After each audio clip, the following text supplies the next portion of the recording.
Hello and welcome to this GarageBand tutorial on getting started with GarageBand and the top 3 things you need to know in order to get started recording your tracks.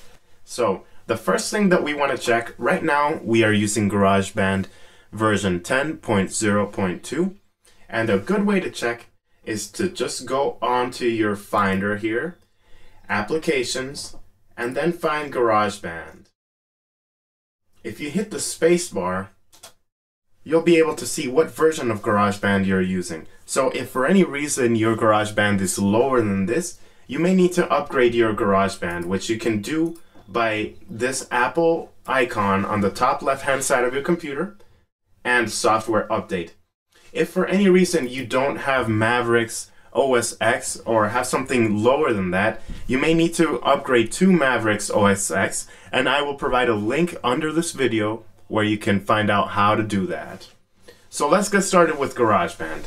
And the first thing you want to do is open it up. So I'm going to go on ahead and click it on the dock, and you'll be prompted with an initial dialog that looks something like this.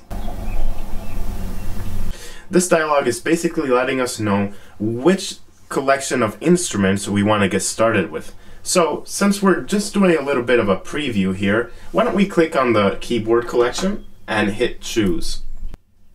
This will open up the GarageBand interface, and if yours looks like this, then we are good to go. And the top 3 things that you need to know in order to get started here is the piano keyboard, the track section, and the transport bar. As you can already see, GarageBand has already put some piano, organ, and synth sounds onto our collection, and they can be found right here on the track section. But how do we start playing them? Now, if you don't have a USB MIDI controller to hook up onto your computer, that's not a problem. GarageBand comes with an onboard piano keyboard, and you can easily find this if you click Window and Show Keyboard or Show Musical Typing. Let's click on Show Keyboard, and you will see an onboard piano which you can click notes on and it will make a sound. Now if you click this A right above on the left hand side of this keyboard, you'll be able to see the musical typing. And this is just as simple as clicking a key on your computer, and that will make a sound as well.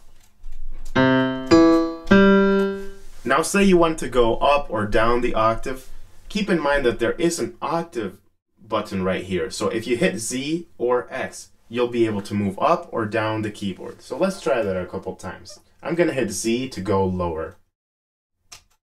And you can see that's pretty low already. So if you're ever in doubt, or if you ever don't have that musical typing and you want it, just keep in mind that just as we tried here with the window, you can see on the right hand side there is a command that you can use, and this is a very important command just to get used to getting that musical typing there and not having to go to window all the time. It's Command K. So now that we have the piano keyboard covered, the second section that I want to cover is the track section. And a track is kind of like an instrument. You can think of it as any one of these right here that we have. So for example, the tone wheel organ is a separate track from the classic D6. And as you can see, by clicking on any one of these, it automatically reverts to that track. So if we want to play the tone wheel organ, it's as simple as clicking that, getting your musical typing up or the USB MIDI controller. So I'm just going to press Command K, and we have the tone wheel organ. As soon as we started scrolling through these, you can see that several parameters change down here at the bottom. And one thing that I recommend with GarageBand or any program that you use for digital recording is to start messing around with the knobs and anything that you see. You're not going to break GarageBand, and part of the fun of digital production is experimenting and trying new things.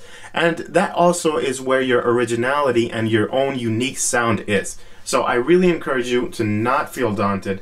Start messing around with anything that you see, and you'll see how quickly it'll become so clear to you what everything does and how you can shape the sounds so that they sound much better than what you start with. Now the third section that we wanted to talk about today is the transport bar. The transport bar you can find right on top of GarageBand, and you can already see that there are some similar looking, well, some familiar looking icons such as rewind, fast forward, stop, play, and record. If for any reason you have a doubt as far as what these icons are, you can always hover over them and a little screen will appear saying what that is. So now that we have this section kind of covered, I'm gonna draw your attention to two more very important things as far as the transport bar, and that would be the BPM right here. You can see it with the 120, and what this is the tempo, how fast your song is. If you want to change this, it's as simple as dragging up or down. And one more thing here is the metronome. The metronome will already be selected and ready to go, but if you want to disable that, you can simply click that and that'll disable it. So how do we get started with recording a track? First, you want to make sure that your play head is on 1 or wherever you want to start your track. With whatever sound selected that you would like, and with the musical typing or a USB MIDI controller, it's as simple as hitting record. So let's try that here.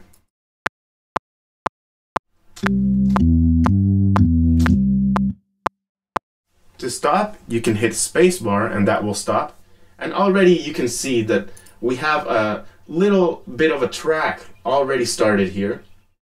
It's 1 measure long, and since we use the metronome, we know it's on time. But a quick little tip for you guys, just to get used to making sure that your notes are more precise, if you double click this track, then you can already see the notes down here. This is the piano roll on the bottom. And you can see that the knobs that we had before are gone. Well, I'll explain a little bit more on how to get that back. But for now, if you double click on any of these tracks, you'll be able to see the notes. Now, if we wanted to get these a little bit more precise, if you select them, you can see on the left-hand side, there is a time quantize section. And what quantizing is moving the notes a little bit more to the beat or to whatever beat you select. Right now, we have it selected as 1/16th note. We can always change that by clicking that and selecting a new value. So why don't we do an 1/8 note here? And you can already see that the notes were dragged a little bit more in place. So now, if we drag the playhead back to the beginning and hit play, we'll hear that they're already in sync.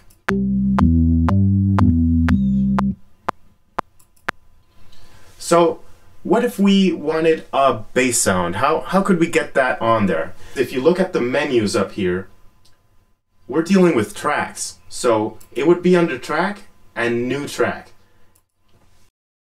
Once you click new track, you'll be prompted with this dialog right here, which has 3 different options. A software instrument, which is basically like an onboard sound that you can play with a MIDI controller or musical typing. An audio, which is mostly when you're using a microphone or a guitar input. And a drummer, which is an automated drum loop that you can add to your computer. So since we are looking for a bass sound and we want to be able to play it with the musical typing or a USB MIDI controller, it would be under software instrument. So I'm gonna select that and hit create. Now the default will always be the classic electric piano, but on the left hand side of the screen you'll see that the library section has a lot of other options here. And if we wanted a bass sound, it's as simple as clicking bass, and we have 2 options here that are free. So why don't we go with the fingerstyle bass, and just by clicking that, it'll already select it onto the track. A final thing that I wanted to talk about today is getting back some of the other panels that we may have lost. When we double click the track, we lost some of the knobs here. That's okay. If you go up to the view menu, you'll be able to see all of the panels that GarageBand can come with, And if you're missing any, this is always a very good place to start. So now the knobs, I know from experience that it is a smart control. So if we click this, it'll get rid of the piano roll, but now we have the knobs here back again. So if you ever lose anything that you know that should be there, or even if you don't know what other possibilities there are, the view menu is a very good place to start for you to see other options here as far as what you can do. And that concludes this tutorial on how to get started with GarageBand. Stay tuned for the next one on customizing your sound so that they're even more original and a little bit more on recording.